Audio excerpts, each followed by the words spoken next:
स्वामी जी, अगर आप कह रहे हैं कि शास्त्र के हिसाब से चलना चाहिए, तो दूसरे धर्मों के भी तो शास्त्र हैं, वो अपने हिसाब से चलेंगे। हाँ तो चले ना, कहाँ मना कर रहे हैं हम? कहाँ मना कर रहे हैं? बिल्कुल हम यही चाहते हैं कि वो भी अपने शास्त्र के अनुसार चलें। क्यों नहीं अपने शास्त्र के अनुसार चलते हैं? उनके शास्त्र में लिखा रहा है कि सबसे उत्तम निवास वो है जहाँ पर पूरी तरह से इस्लाम हो। तो पूरी तरह से जहाँ इस्लाम है वहाँ क्यों नहीं चले जाते हैं? बताओ,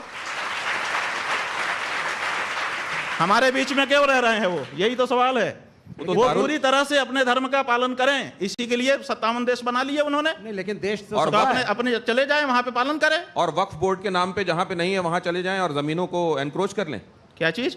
वक्फ बोर्ड के नाम पे जमीनें भाई हमारा वही कहना है कि उनको ऐसे जहां पर उनके धर्म के अनुसार का वातावरण नहीं, उनको क्यों रहना चाहिए? विशेष करके तब जब धर्म के नाम पे उन्होंने हमारे देश का एक टुकड़ा बांट लिया। तो फिर वो दारुल हरम वाला जो कॉन्सेप्ट है वो फिर उसका क्या? वही हम कह रहे हैं कि उनको अपने धर्म के अनुसार रहने की छूट है, लेकिन वो अपने वातावरण में जाके करे। वो हमारे वातावरण में हमको रहने दे। प्रेम कुमार जी को लाता हूं मैं इसमें। प्रेम कुमार जी।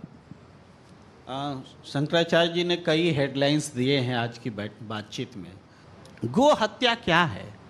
गो हत्या पर आप कह रहे हैं बलि देना, किसी को मांस के हिसाब से, खाने के हिसाब से पशु की हत्या करना, गाय की हत्या करना, गाय के संदर्भ में गो हत्या, सिर्फ यही गो हत्या है क्या? भूखे गौशालाओं में मरती हुई गायें ये गो हत्या नहीं है? इसके लिए कभी आपने कोई आवाज़ नहीं? क्यों गाय गौशालाएं में गायों की हत्या, मौत, वो हत्या मैं मानता हूँ, लेकिन वो गो हत्या नहीं है क्या? उस पर भी तो कोई दृष्टि होनी चाहिए। मैं एक और सवाल रखता हूँ, मेरी आवाज़ में थोड़ी तलखी आ रही है, मैं क्षमा मांगता हूँ, लेकिन और भी बात आ रही है। नहीं, जिस जैसे आपके मन में भाव है वैसे ही व्यक्त करिए, हम इसका स्वागत करते हैं। ठीक है मैं धन्यवाद।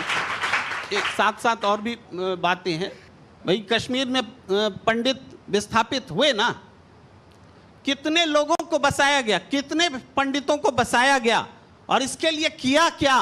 एक हिंदू धर्म के शंकराचार्य के नाते हिंदू पंडितों को वहां बसाने में क्या किया गया? आपका क्या योगदान रहा? सरकार को जवाबदेह बनाने के लिए आपने क्या किया?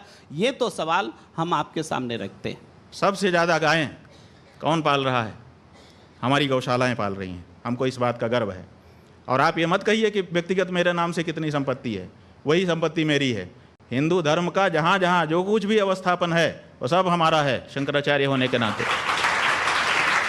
जितनी गौशालाएं हैं वो सब हमारी हैं, और हम वहाँ पर गौओं की रक्षा कर रहे हैं। जो गौएं मरी हैं, जिसकी रिपोर्टिंग आपके पत्रकारों ने की है, 99% वो गौशालाएं हैं जिनमें सरकारी अनुदान आ रहा है।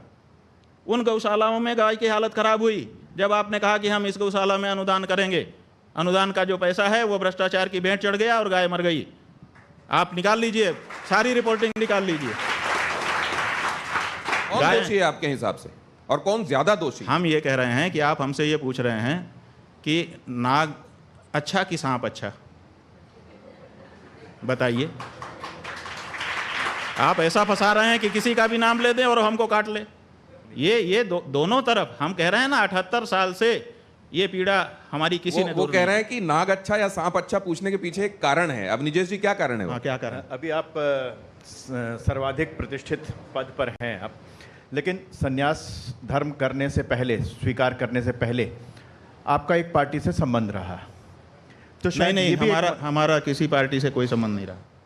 शायद आपने छात्र संघ का चुनाव, हाँ वो ठीक है, वो छात्र संघ का चुनाव लड़ा आपने संपूर्णानंद संस्कृत विश्वविद्यालय में। एक पार्टी से मतलब एक पार्टी की छात्र इकाई के उससे टिकट से लड़ा था। तो ये एक कारण है। एक स्पष्ट बोलिए, आप क्या कहना चाह रहे हैं? कि मतलब उस समय, आज मैं, स्वामी जी हमारे लिए बहुत ही सम्मानित हैं, लेकिन एक समय जब छात्र जीवन में थे तो उस समय NSVI की टिकट पर आप वहाँ पर छात्र संघ के, देखिए ये कितना बड़ा झूठ, इतना बड़ा विद्वान पत्रकार बोल रहा है। नहीं, कितना बड़ा झूठ बोल रहा है ये पत्रकार। अच्छा, ये RSS नहीं, आप हमको प्रमाण दो कि हम NSVI से कैंडिडेट थे। एक संघ के हैं, छात्र संघ के हैं, लेकिन झूठ बोल रहे हैं। नहीं, छात्र संघ के झूठ बोल रहे हैं। तो ये भी अच्छी बात है कि अगर ये बात कहीं विमर्श में थी हम NSVI और आपने से सामने रखा, कब कैंडिडेट, तो ये भी अच्छी बात। नहीं, छात्र संघ के नहीं, हम झूठ नहीं स्वीकार कर सकते। छात्र संघ का अध्यक्ष का चुनाव लड़े थे। एक सेकंड, आपने कहा कि NSVI के कैंडिडेट हम कब रहे, ये प्रमाणित करें।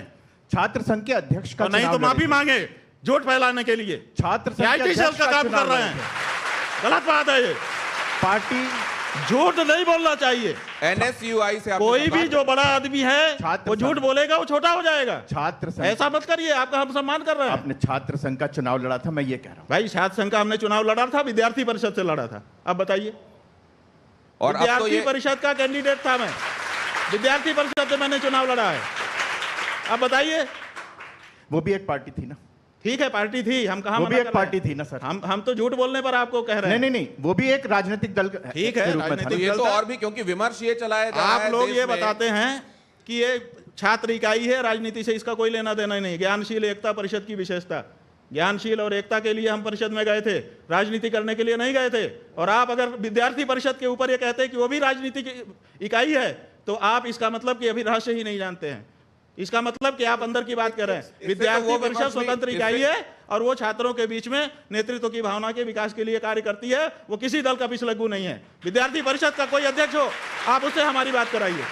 हम विद्यार्थी परिषद में रह चुके हैं।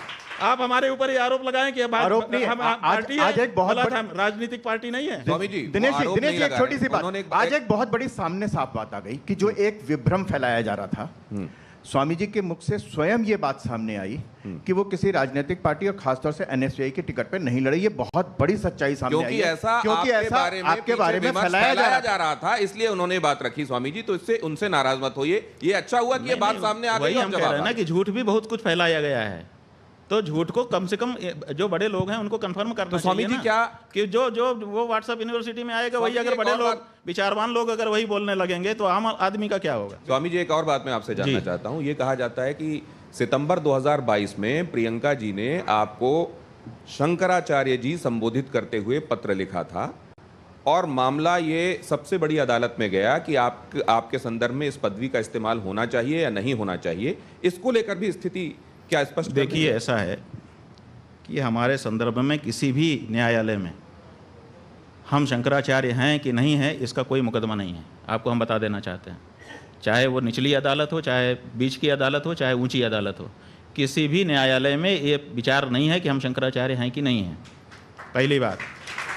दूसरी बात, हमारे गुरुजी ने एक मुकदमा एक व्यक्ति के खिलाफ किया था जो अपने आप को शंकराचार्य कह रहा था।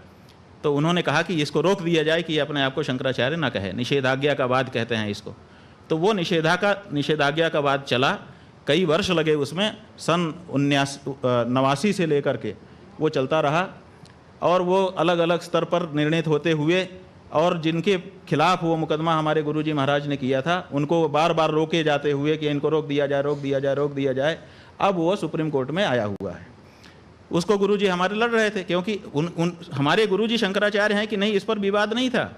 हमारे गुरुजी ने कहा कि मैं शंकराचार्य हूँ, इनको रोक दिया जाए, उस पर वो मुकदमा चला था और वो अभी सुप्रीम कोर्ट में चल रहा था।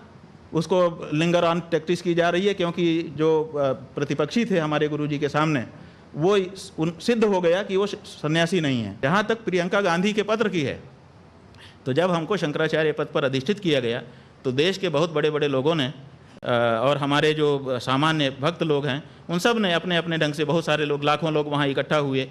उसके बाद हजारों लोगों ने पार्टिसिपेट किया, सैकड़ों लोगों ने पत्र लिखे, व्हाट्सएप आदि से सूचनाएं दी, बधाई दी, ये दिया, वो दिया, प्रणाम कहा। उसी में कुछ बड़े लोगों ने पत्र भी लिखे। उसमें आनंदीबेन पटेल ने भी पत्र लिखा, जो राज्यपाल हैं उत्तर प्रदेश की, और यही संबोधन के साथ लिखा। हाँ जी, उन्होंने कहा कि ज्योतिषपीठ के शंकराचार्य के रूप में प्रतिष्ठित होने पर आपको हम अभिनंदन कर रहे हैं।